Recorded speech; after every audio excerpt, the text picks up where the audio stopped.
Good morning, everyone. My name is Leah Robinson, and I am the Director of Tax Policy and Legislative Affairs here at the Michigan Chamber of Commerce.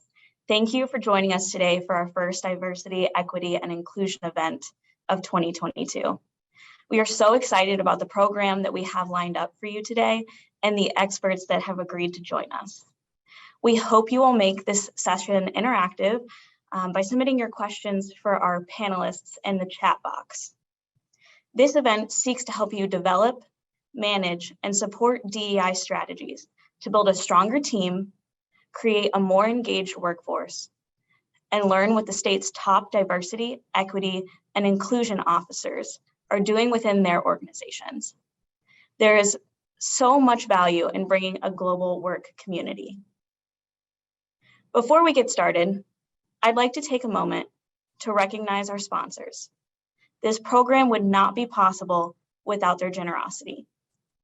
Many thanks to our presenting sponsor, General Motors, our platinum sponsor, Consumers Energy, and our silver sponsors, Frankenmuth Insurance, Lake Trust, and Perigo. We appreciate all you do and are so grateful for your partnership. I would now like to introduce Tammy Golden for some opening remarks. Tammy is the Executive Director of Diversity, Equity, and Inclusion at General Motors. Welcome, Tammy, and thank you for joining us this morning. Okay, thank you again. I'm excited to be here. Again, I'm Tammy Golden, the Executive Director for Workforce Strategy in the Office of Diversity, Equity, and Inclusion. And on behalf of General Motors and the Office of DE&I, we are honored to serve as the presenting sponsor for this very important series. Today, you're kicking off the DE&I series with the value of building a global community. The work of diversity, equity, and inclusion requires a collective effort and focus. And so this theme is very appropriate. General Motors aspires to be the most inclusive company in the world. And in doing so, we are taking deliberate actions to ensure that DE&I is a business imperative and integral to our strategy, even as we recognize that it will be a continuing journey. Our priority is to engage the entire ecosystem at General Motors and DE&I through building an internal culture of inclusivity where employees can show up as their authentic selves, thrive, and contribute to our success. Galvanizing our team and business partners in trust, transparency, and accountability will further enhance robust collaboration and increase the speed of innovation. GM views diversity, equity, and inclusion as a strength based on our ability as an organization to recognize value and draw upon unique perspectives. The research shows that diverse and inclusive companies are 2 times more likely to meet or exceed financial targets, 3 times more likely to be higher performing, 6 times more likely to be innovative and agile, and 8 times more likely to have overall better business outcomes. It enhances our ability to meet the needs and expectations of an increasingly diverse and global customer base. And to that end, we are focused on finding and growing the best and brightest talent from around the world, capitalizing on new and emerging markets, and leveraging the different traits and attributes inherent in our workforce. DE&I must be a part of every facet of your business. Mary Barra chairs an Inclusion Advisory Board of internal and external leaders. The IAB has adopted guiding principles that solidify our commitment to lead through our words, our deeds, and our culture. General Motors also has core values and core behaviors that we align the organization to. In 2020, we added Be Inclusive. And I love Be Inclusive because it states, I create moments every day that I value backgrounds, opinions, and ideals that may be different than my own. It starts with an I and is based in action. It centers the organization around expected behaviors that are essential to building an inclusive culture. We have also amplified the voice of our employee resource groups. We have 11 ERGs organized under the pillar of ERG growth and innovation. And these groups elevate the multicultural voices throughout our company and are critical to fostering inclusion. In fact, the GM Latino Network led the development of our Inclusive Language Guide. Our Workplace of Choice survey includes the Inclusivity Index to measure our progress and ensures actions are meaningful to drive an inclusive culture. I have the pleasure of leading the DE&I workforce strategy that connects our people and communities to transformational inclusive experiences and focuses on evolving the DE&I maturity for our company. I'll end with this. Moments matter. It is experience and backgrounds that shape beliefs and influences behavior. We have a responsibility to create moments that truly value people. What we do today will reflect on generations to come. Mary Barr, our CEO, said, "You have to do what's right even when it's difficult." So enjoy the journey and enjoy the DE&I series. Thank you.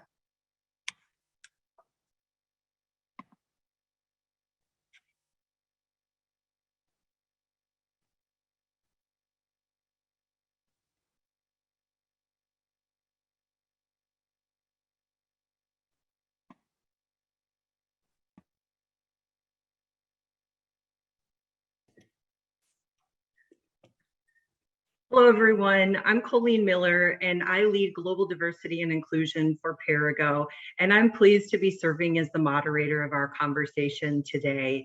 And Tammy, thank you so much for being here and sharing some of your thoughts and comments regarding General Motors' journey for diversity, equity, and inclusivity.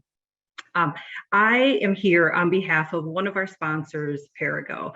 Perigo exists to bring quality, affordable self-care products that consumers can trust everywhere they're sold.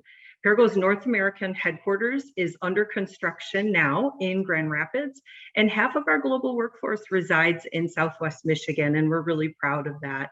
And you'll find our products from cough and cold to infant nutrition, oral care, pain remedies, and so much more on the shelves of major retailers around the United States, and we're a global organization as well across 35 countries.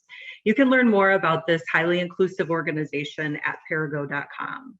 So you've heard a little bit about our program today, but we're really going to be focusing on developing, managing, and supporting DEI strategies that impact creating community in our workplaces.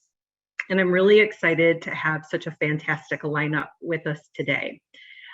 First, though, I would like to acknowledge that February is Black History Month, and it is only fitting that we have a conversation about how to build more equitable and inclusive workplaces for everyone, and especially for those of an African ancestry, not only during February, but all 12 months of the year.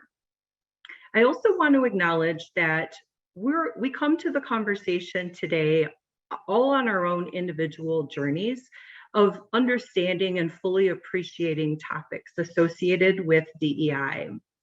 Some of us think about our own identity in the concepts of DEI every day because we have no choice.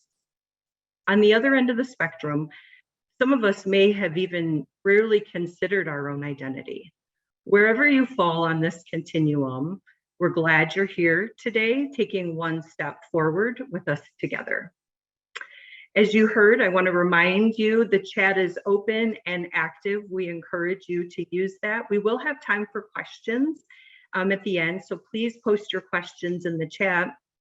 So now let's move to meeting this fantastic group of panelists. So Isabel, Tim, and Brad, thank you so much for being with us today. What I'd like to do is give each of them a chance to introduce themselves. And if you could all turn your cameras on, we would love to see you now. All right, here they are. So let's start with asking each of our guests today to share where they work and tell us just a little bit about what you do for your business. And Isabel, would you mind going first today? So we got to get you off mute first. Okay. There we go. Thank you. Thank you, Colleen. Good morning, everyone. I am Isabel Medellin, Director of DE&I and Talent Acquisition with the Steel Case. I have been with the company for 13 years. I am originally from Monterrey, Mexico, and 6 years ago, the company transferred me with my family to be based in Grand Rapids permanently. Then I lead our global efforts, and I am grateful for the opportunity to be part of this conversation where we can learn from each other. Thank you.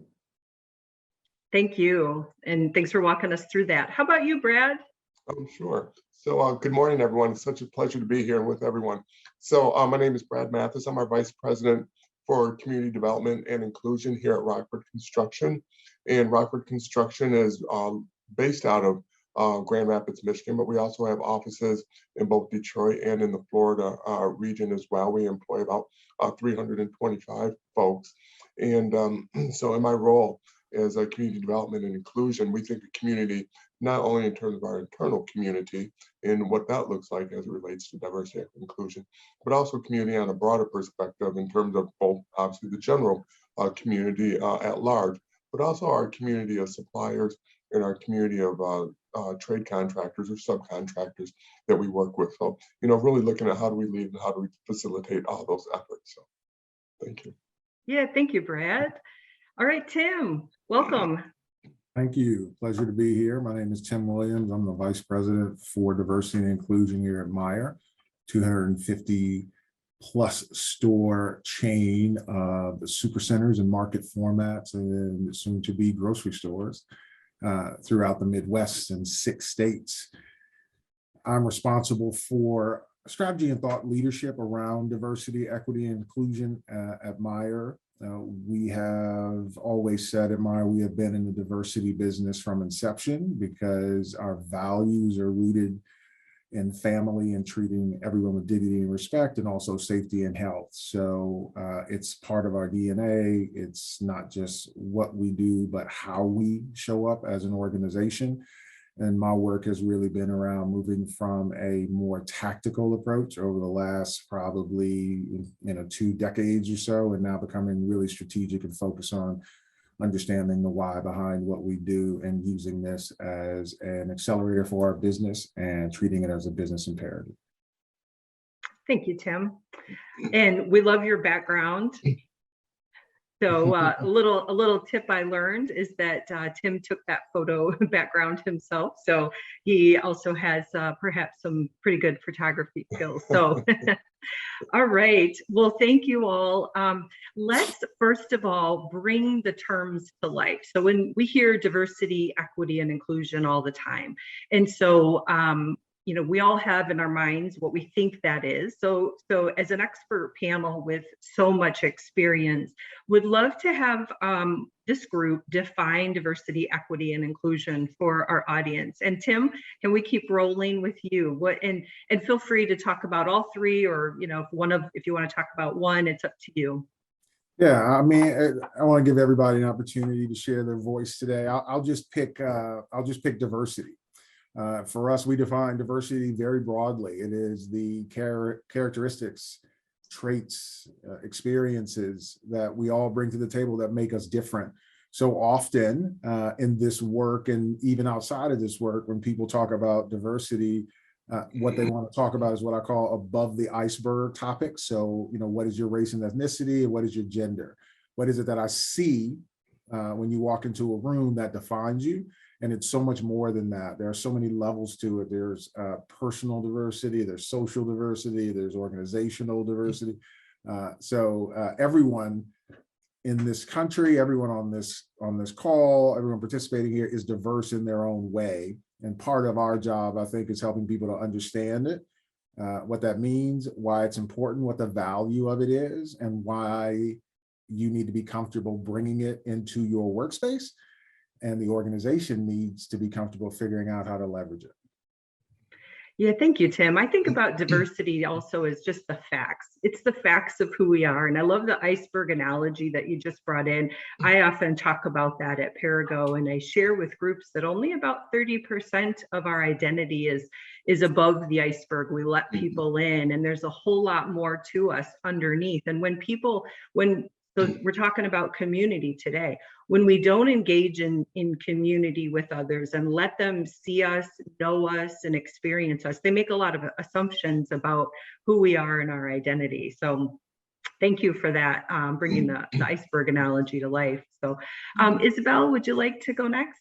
Yes, I would like to build on what Tim shared, that diversity goes beyond gender or race. It is about the different, also skills, backgrounds, experiences that all of us bring to the table. And your question was about, the definition of diversity or equity or inclusion, and jump in any of these. But I want to talk about belonging, that for us is that intersection between diversity, equity, and inclusion, because you can have one of these or a bit of a mix, but the power is when there is this intersection, when you see that diversity in multiple ways, when people, experience equity, through fairness, and when people is included so they can not only speak up, but they can unlock their full potential, that's when we see belonging. Thank you for bringing that into our conversation. I think that's a critical topic that we all need to have a laser focus on, because it enables us to get in what I'll call our high performance zone. We can never realize our true potential if we don't find belonging in the workplace. So thanks for bringing that forward, Isabel. How about you, Brad? What would you like to add? Certainly, I mean, certainly building on kind of the concept of belonging and the importance of that in terms of one, just people feeling as if they're valued and that they're able to contribute, and the value that ultimately brings to the organization. But one of the questions is, how do you get there? And one of the ways, or one of the key elements of getting there, is through that equity lens. Recognizing that because of various people's human uniqueness, human experiences, and backgrounds, that everyone is not going to actually be the same, and that we need to be thinking about what are some of the unique tools and resources that various individuals, that various, sometimes it might be companies, might need in order for them to truly, fully participate and feel as if they belong, whether they belong, within the organization, whether they feel like they belong as a supplier within the industry. And so we, really think about that equity component of really pulling everything together as it relates to both, the diversity as well as the inclusion or in belonging, as Isabella, mentioned, which is, really the terminology that we're using more frequently as well. Yeah, thank you, Brad. And what I like about that is you talked about how equity is, about each individual person. And so one analogy that I heard that really helped me years ago understand the concept of equity is, you think about equality. If we gave a little picture, a family where people in that family are of all different sizes and abilities. Okay, so children and all the way to someone very tall, etc. If we gave them all the same bike, they won't be able to ride. And so that's equality. Equity is about giving people what they need. So someone in that family may need a bike with training wheels. Somebody might need a sit-down bike, and different bikes of different sizes. So that's the analogy, or the image that I picture in my brain to help me. And so hopefully that's helpful for those of you on our call today to think about. Equity is giving people the support and the resources they need, and that happens on the way to equality, is how I understand it. So thank you, everybody, for weighing in. Let's go to our next question. And so the chat is open. Feel free to put your questions and comments in there. Don't be shy. We want to create a safe space today for you to ask questions of this group that might be on your mind. So the next question I'd love to hear from our panelists on is, why D&I? Why DEI?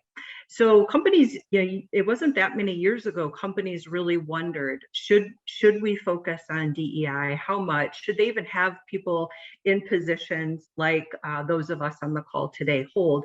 And fast forward to today, environmental, social governance topics, diversity, equity, and inclusivity, they almost give organizations a permission to play. And so I'd love to hear the different perspectives from the panelists today on why DE&I. Why is it critical for businesses of all sizes to focus on DEI? So Brad, would you mind kicking us off? Sure, absolutely. So well, I even loved Tammy in some of her opening remarks from GM. She made a very strong business case, and the research obviously shows that in terms of just profitability, for those companies who commit and execute well as it relates to diversity, equity, inclusion, productivity, cost savings, so there's a super strong business model associated with it. And I think that we're even getting better and better at really drawing the alignment between some of our actions and behaviors and what that looks like from a profitability, cost saving, as well as problem solving perspective. I would also say that part of the why in all of it, in addition to again the human dignity and the respect for the individual and the belonging, employees or team members, when we're recruiting, when we're hiring, those are questions that they're asking of us as well, in terms of what do we look, what does our workforce look like? How are we respecting, individuals bringing their unique and full and authentic self? I mean, those are questions they're asking, and the community is also asking those very same questions of us. So the why goes on and on, but I think sometimes one of the whys that people do leave out, even though some of this work can be a little bit challenging and a little bit messy, we just believe that diverse and inclusive environments are just more fun, more interesting, and more enjoyable. So I don't think we should leave that factor out either. That's a great point. Thanks for sharing that last one. Tim, how about you? Yeah, I'm a complete and utter yes and. I like to talk about this generally when I'm presenting in terms of sort of three different options, right? And so my legal background tells me there's a legal basis for diversity, equity, and inclusion, which says you can't discriminate against people on the basis of their immutable characteristics. But nobody lives their life by what is legal and what is not legal. That's the bare minimum. Then there's a moral calling for, hey, this is the right thing to do. And I'm always troubled by that a little bit, because I think morality changes over time. And 60 years ago, I don't know that this panel would look the way it looks. And I'm fairly confident, Colleen, you would not be moderating it. So I shy away from that one. And I think the way Tammy opened up this session and the way Brad just discussed about it, it's really the real reason behind it. It's the business case for it. We want superior outcomes. We want superior talent. We want to create the type of cultures that people want to come to and want to stay in and want to give their best and perform their best. So at the end of the day, it's about the business, and businesses can do a lot, but they have to make money first. And this is a way to drive superior outcomes, drive superior innovation, and the focus on diversity, equity, and inclusion is not a nice to have at this point. If you want to be competitive in today's market, and more importantly, in the future market, this is something that you have to do now, and you have to be good at it. Thank you, Tim. Isabel, what would you like to add? Yeah, that I am proud to work for a company that thinks that DEI is the right thing to do. It is embedded in our core values, and it increases performance, innovation, and growth. Then when I hear a business case, that term resonates a lot in America. But when you talk to people from other countries or regions, they challenge that. They said, why do we need a business case? It is the right thing to do. And of course it is. And I think it's important to acknowledge it increases performance, innovation, and growth too. Yeah, thank you, Isabel. And I love how you brought in the global perspective. And so similar to yourself, I am in a global role, and the concepts of diversity, equity, and inclusivity are very different around the world by region and so forth. So I appreciate your lens on that aspect. Thank you, everybody. Let's go to talking about how you establish DEI goals. So, if there's some organizations and individuals on this call today, they may already have goals. well, let's share how you go about setting good goals. Or there might be individuals or organizations that don't have any goals. So what thoughts does the team have about setting DEI goals? So Isabel, would you mind going first? Yeah, sure. My first question is, what do you want to achieve? What is your vision? What is your mission, your aspiration?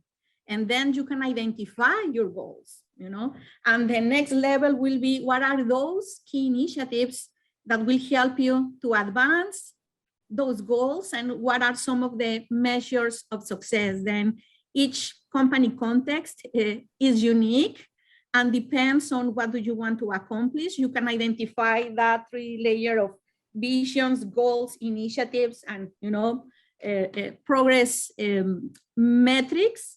That framework will be my approach, but just focusing on the outcome, on the impact that you want to have versus a program or initiative. Thank you, Isabel. Brad, how about you? What would you like to add to I would this? say one of the, in addition to that, some of the things we've looked at in terms of goals, just one is we do try to look at ourselves in terms of in comparison, or at least benchmark against either other industries or other companies.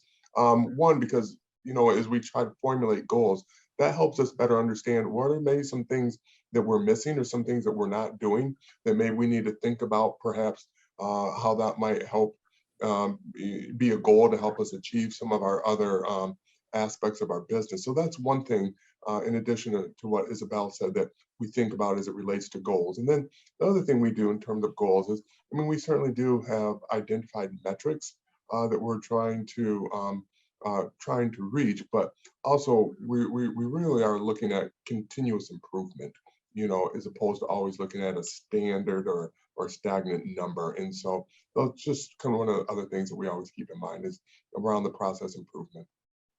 Thank you, Brad. Tim, what would you like to add? I'm going to go in the complete opposite direction and be utterly contrary, right? I understand goals, I get it, but if you set a goal, you have to understand the why behind it. And if you don't understand the why behind it, all you're doing is creating a task. And so people will execute on the task, and then they're going to move on to the next thing that you feel is important. So goals are good, but I think goals may be better served once you've laid a proper foundation, so people understand your why, they buy into your terms, they understand the mechanism that you've created, the culture that you're trying to drive, why it matters for the business. And if you're going to set goals, maybe your goals should not be focused on outcomes, but more so on behaviors, because behaviors are, to me, are a leading indicator of whether or not you're buying into what's happening from a diversity, equity, and inclusion perspective. And outcomes are lagging indicators of that level of commitment. So for us at Meyer, we have actually made values differences. We added it as a Meyer competency. We used to have 14, now this is our 15th Meyer competency.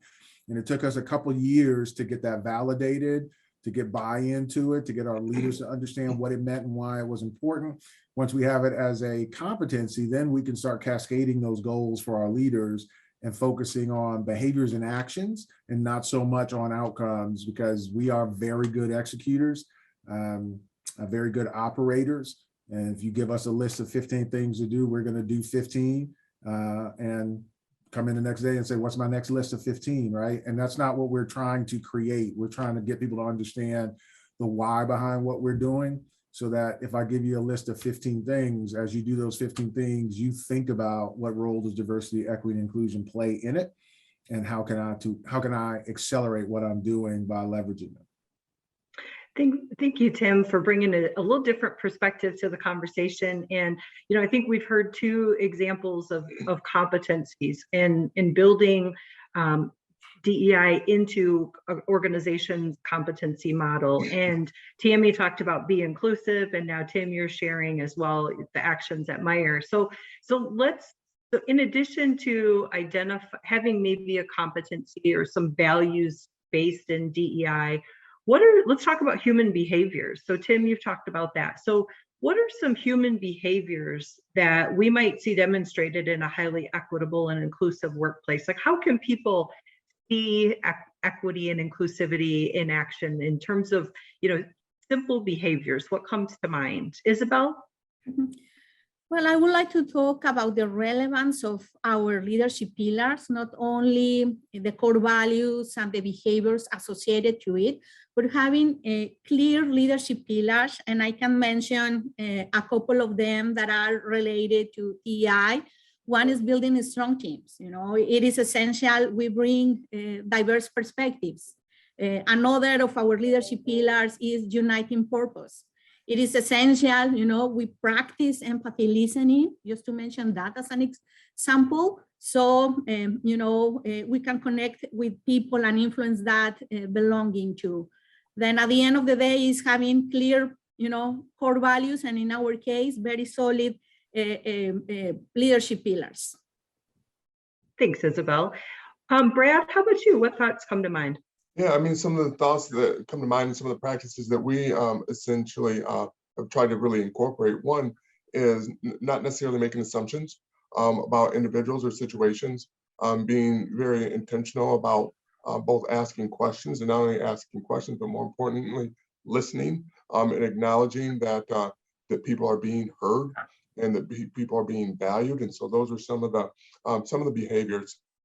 And I would also say that even as we go through, a lot of this work, that we are going to make some mistakes, both individually as well as organizationally. And so I think that, one of those behaviors is also being able to give people a little bit of grace, and that's not, I mean, obviously there's, some just outlandish things that that's not what we're talking about. We're just talking about, sometimes people might use the wrong terminology, or they might forget some. Let's give people let's give ourselves, a little bit of grace in terms of some of those behaviors as well. And then the third area I would say in terms of behaviors, things we can do is continue to highlight, recognize, and tell stories that reinforce the behaviors that we appreciate and value. I think that that's one of the best ways, that people can both learn as well as be appreciated and reinforce behaviors. Brad, thanks for your comments. It makes me think about the storytelling, and it enables us to sort of walk a mile in another person's shoes and see the world a little bit different than maybe we might see through our own lens. You also hit on something that I think is so important, and we talk a lot about it at Perigo where I work, and that is we're going to get it wrong. And we talk a lot about leading with our intended outcomes. One of our board members gave us that good advice. He said, when we lead with our intended outcomes, when we're having conversations in this space, people are more likely to give us grace, not if we misstep, but when we misstep, because we're humans. And so your comments made me think about that. That's great. Thank you. Yeah, thank you. Tim, would you like to add any more on the behavioral element? I would. So I second everything everybody has said. I just, probably phrase it a little bit differently. For me, I think it's about, as leaders, showing vulnerability. And here at Meyer, we have not treated our diversity, equity, and inclusion journey as a standalone effort. It is incorporated as part of our leadership effort. So we talk about inspiring like a leader, listening like a leader, connecting like a leader, speed of trust, assuming positive intent, and creating space and showing vulnerability as a leader. And it's okay to say, I don't know, but creating space to learn and then to actually do that work and bring that to your team and give other people an opportunity to lead in this space if this is something that they're passionate about, or they have a lived experience that makes them diverse. And we give them that space and we give them that opportunity. So creating that collective culture of, hey, we're in this together. As a leader, I'm going to show vulnerability. I'm going to show compassion. I'm going to show grace. I'm going to show all the things that we talked about, but being intentional about creating that space and not just sort of, hey, you clocked in, you're on the clock. Now I need you to go, dig ditches. Now you got a break, you can eat, now come back and dig more ditches, and then dig more ditches till it's time to go home, and try to figure out how we create that kind of culture where people feel comfortable bringing their true authentic selves. Well, So- Colleen, I was just going to say, if you don't Yeah. mind me, I mean, I Please. love that about the vulnerability and, you know, what is that environment that allows that vulnerability to occur? And obviously, Rockford Construction, we're in construction, so we talk about safety all the time in terms of on the job site, but you also have to have that emotional safety too that allows people to be vulnerable. So I just really appreciate. Thank you, Tim. I love that. Yeah, and just I would like to, to build on that, because totally agree with the vulnerability piece, and to give grace each other, and to share some context that this is a journey, and we are together. DI is not a switch that we turn on and off and things change immediately. Then just that acknowledgement of it takes time. Thanks, Isabel, and everyone. And, I think that's the power of us being together in space together, people of all different backgrounds and diversities, we'll say. The other thing that Brad and Tim, some of your comments made me think about, and I don't know where I heard this, but there's some story, and I'll take a risk and share. It's about two people are digging a ditch, we'll say, for the sake of the conversation, and a leader asks, somebody asks them, "What are you doing?" And one person says, "I'm digging a ditch." The next person says, I'm helping build a hospital." So, I think what you're getting at is, don't check the box. Don't have people digging ditches. Let's talk to people about what we're building and our purpose and what we stand for. And so thank you, everybody, for talking through the human behaviors. Now, there's a whole structural side to building equitable and inclusive workplaces, and we've touched on some of that. So what are some of the structures, systems, policies, just briefly, that come to mind that an organization should have in place to ensure that because we're human, when our behaviors don't, maybe don't happen the way that they should, ideally we can fall back on solid structures and systems and practices? Does anything come to mind that we would want to share with the group to think about? And Tim, would you like to kick us off? Sure, I'll just call out a few of the basics, just sort of starter block element pieces. I would say policy review is a huge starter, and think about, what policies do you have, and are they looked at through an equitable lens? So just one example, and you're seeing a lot of this in corporate America and other structures around parental leave. And I don't think anyone on this call has a parental leave policy that strictly speaks to women who bear children. And I think, it extends beyond that to people who have other family situations. So whether it's adoption, also fathers now are taking parental leave.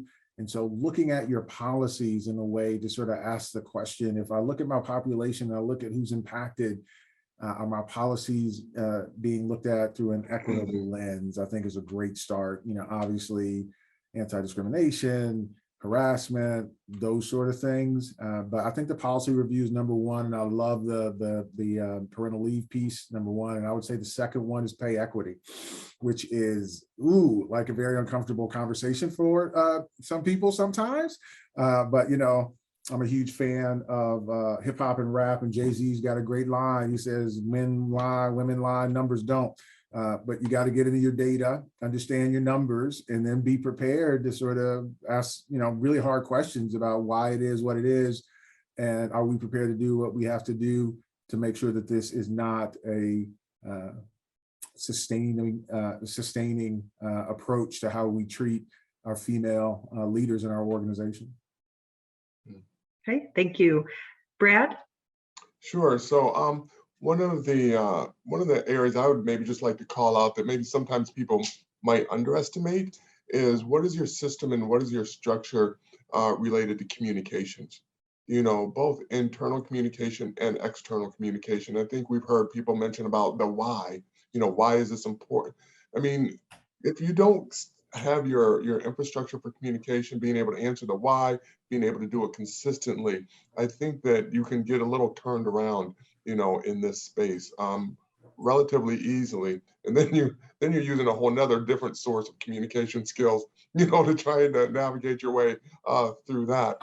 But I think the other part of when we at least think about the communication, it's both internal as well as our external communications, but also what are some of the examples and what are some of our proof points that go along with our communication, so that, you know, otherwise what we have found or what we've experienced sometimes is if you can't back it up with some level of example and story, that it can come off a bit cynical. And so I think that making sure that the proof is in the pudding goes along with your communication, having the resources to do that as an organization is really important. Sometimes things that people might underestimate. So. Thank you. Isabel, would you like to add anything?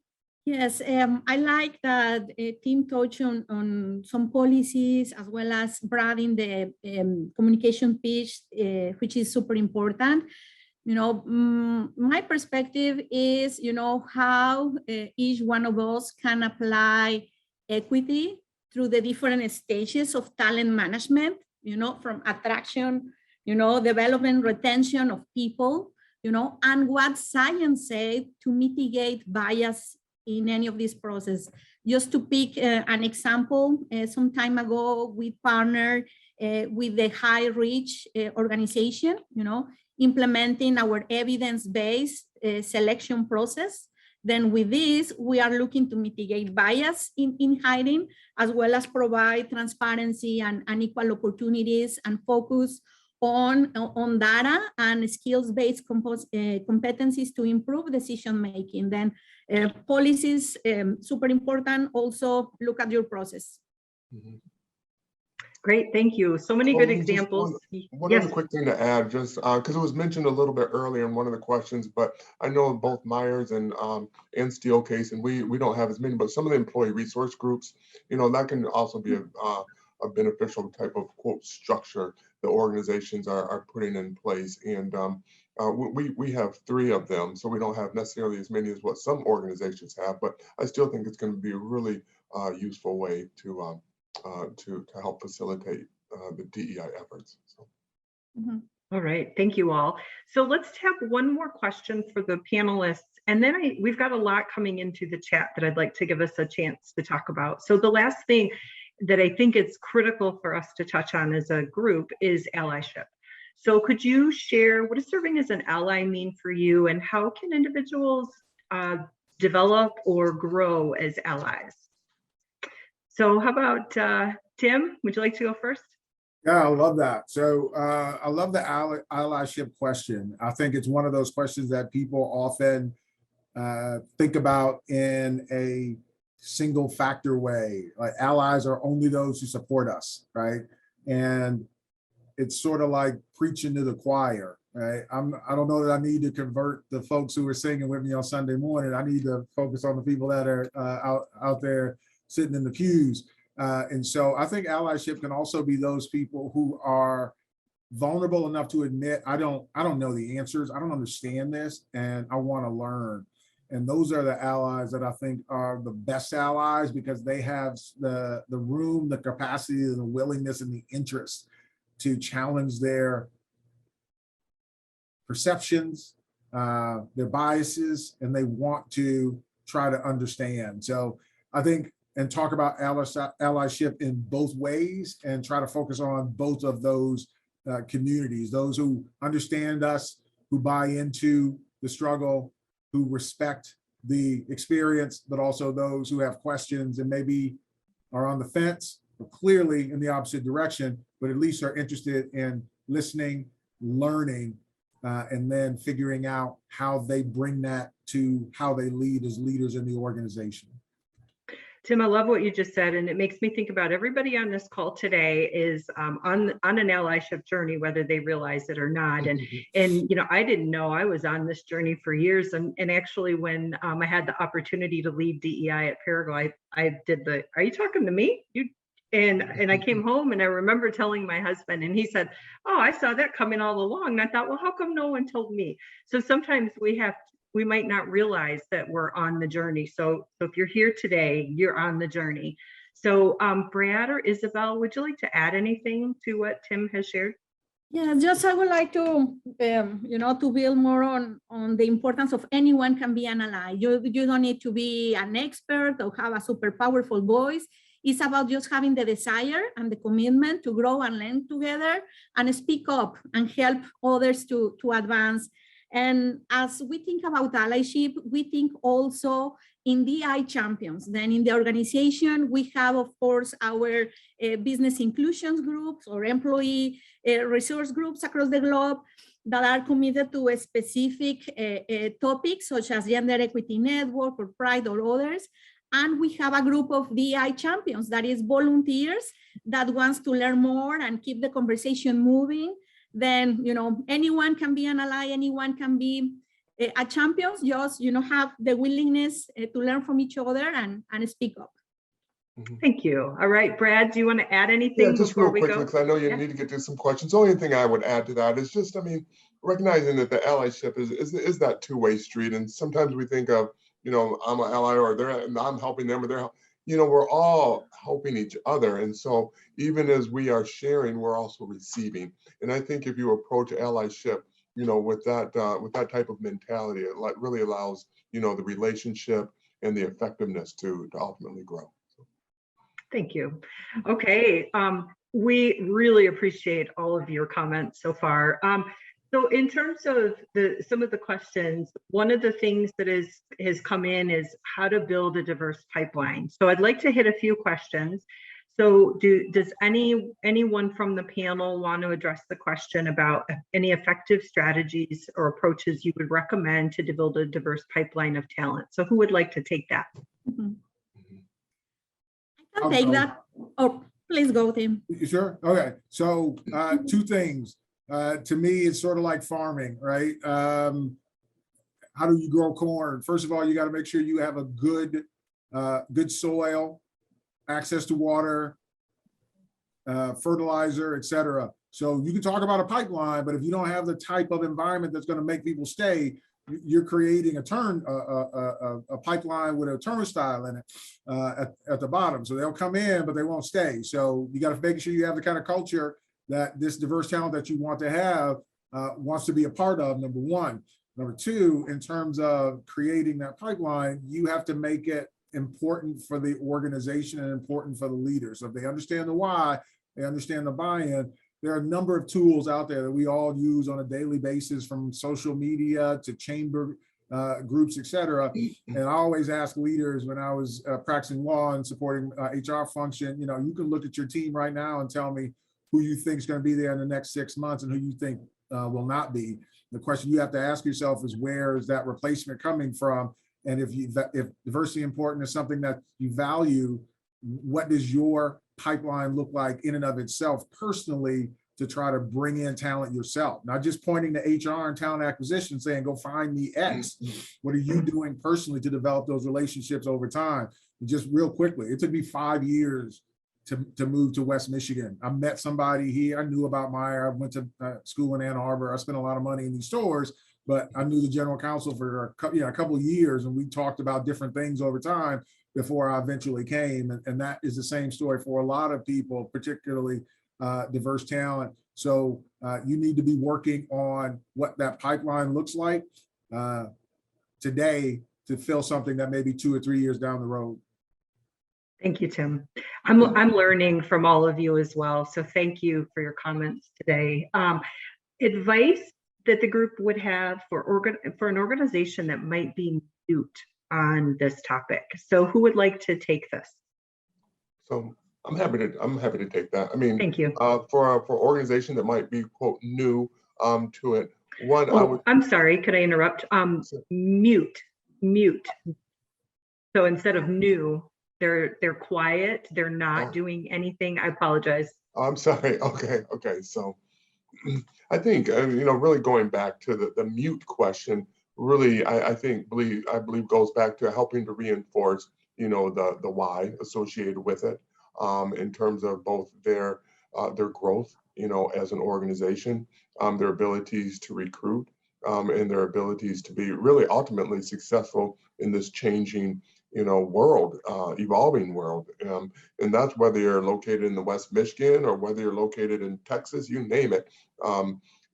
China, that's the only way we're going to continue to be effective as organizations. So I would encourage, once people understand that, hopefully they'll turn off their mute and become a bit more vocal and active.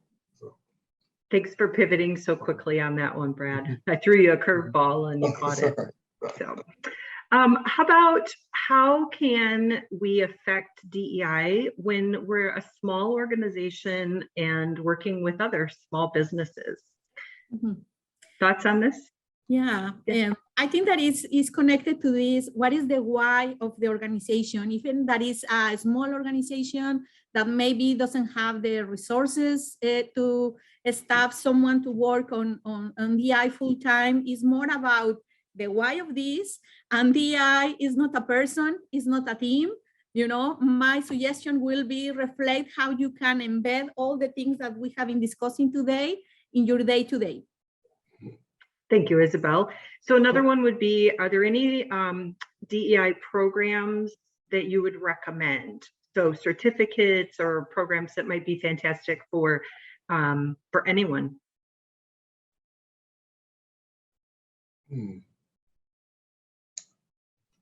Anybody have any thoughts?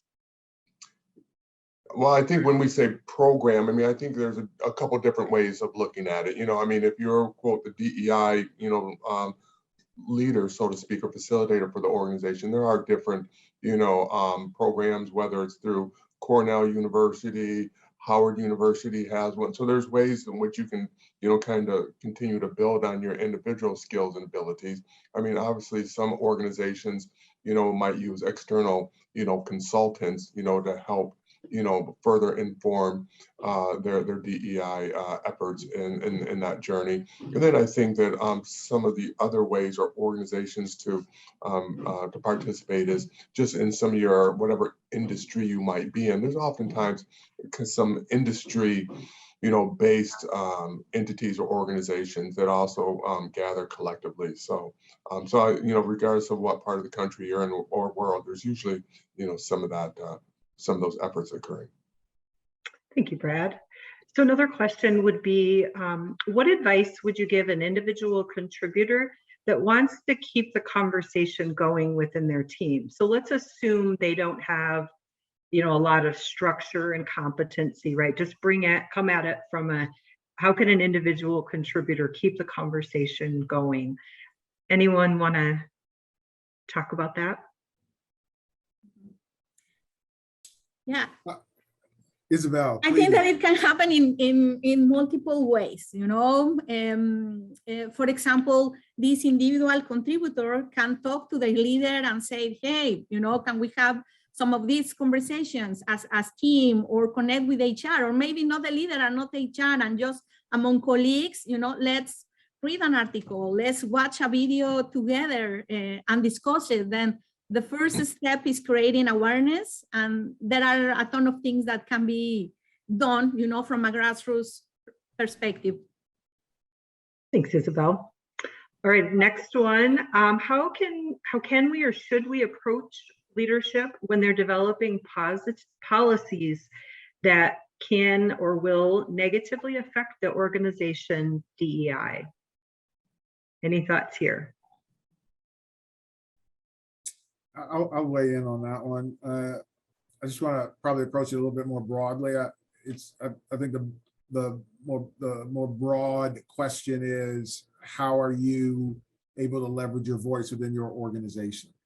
And if it's one particular policy, okay, and that's one thing. You could talk to your leader, you could talk to some folks in the benefit group, but if it's a broader approach that you're trying to take, you may need to start asking the question of the organization: where's the space and the place for people who are impacted by what we're doing to share their experience in terms of what's happening, to share their voice and challenge the organization? And even with the previous question about, as an individual contributor, how can I bring my continue this conversation?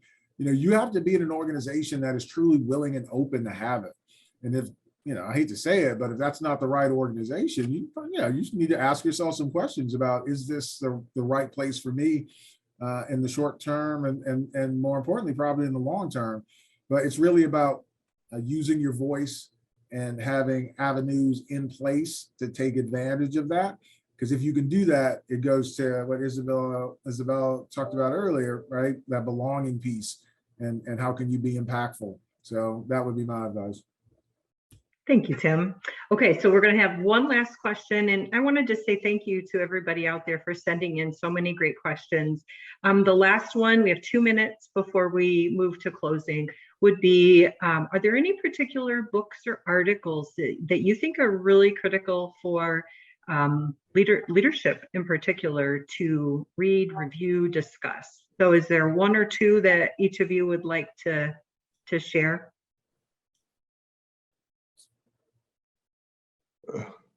That's a tough one. I'll go. All right. So I'm reading right now Nudge, which is a remake by a group of behavioral economists. And it's about choice architecture and how if you want people to do something, you have to make it easy for them to do. And I find it to be absolutely fascinating as we talk about approaching and designing systems to make it easy for people to show up and bring their true authentic self. The other one that I would tout is The Infinite Game by Simon Sinek, which is self-explanatory. Thank you. I love the Nudge one as well. Isabel or Brad, don't feel like you have to respond if something pops in your mind that you want to share? Yeah. I think that, it is difficult to recommend something because it depends on what the person wants to accomplish. Personally, I enjoy connecting with the conference board. This organization has presence like in 60 countries, so you can nurture of what is going on across the globe, how you can grow as a leader, what are some of the social challenges everywhere. Then it is more like a curated experience. Then the conference board has been a good source for me. All right, thank you for sharing. So we're down to our final 3 minutes. And, feel free those on the call, if you want to share books or articles you've read in the chat that might be helpful for others, feel free to do that in our final few minutes. Isabel, Brad, Tim, it's been an absolute pleasure to be in space with you today. Thank you for letting us into your world and being with us today. It's incredibly appreciated, I know, on behalf of myself, but also the Chamber. So I would now like to introduce Amanda Toy, who is the Senior Director of Corporate Partnerships and Strategic Opportunities at the Michigan Chamber, for closing remarks. Thank you. Thanks, Colleen. Hello, everyone. I am Amanda Toy with the Michigan Chamber, and I am so grateful for today's insights and practical takeaways. Like Isabel shared, there is no magic switch to turn on here. It's continuing efforts and conversations on DEI and our workplace journey in this space. Our panelists share the importance of understanding our why, showing grace, and mindfully creating space to learn and lead in this intentional created space. Colleen, thank you so much for moderating today. And to our panelists, Brad, Isabel, and Tim, we are so grateful for you taking your time today to share your leadership and your insights. This event would not be possible without the support of our sponsors. And again, I'd like to recognize our presenting sponsor, General Motors. Thank you, Tammy, for being with us earlier today and throughout the program. And to our platinum sponsor, Consumers Energy. And of course, to our silver sponsors, both Frankenmuth Insurance, Lake Trust, and Perigo. We appreciate all of you and all that you do for Michigan's business community. So many of you attending today are proud members of the Michigan Chamber, and for that, we say thank you. The Michigan Chamber has one mission: to help our members succeed. If you are interested in joining the Chamber and you're not already a member, please contact me directly, and I invite a great conversation to learn more about how we can help you and your workplace grow and excel. And lastly, thank you so much for attending today's events. To all of our attendees out there, please keep an eye out later today in your email inbox for a survey from the Michigan Chamber. We would love to hear your feedback. And if you could just take a moment to share that on the survey, that would be amazing. Your opinion and input really matters in this space. Make it a great day, everyone. And thank you so much for being in Michigan Chamber's community.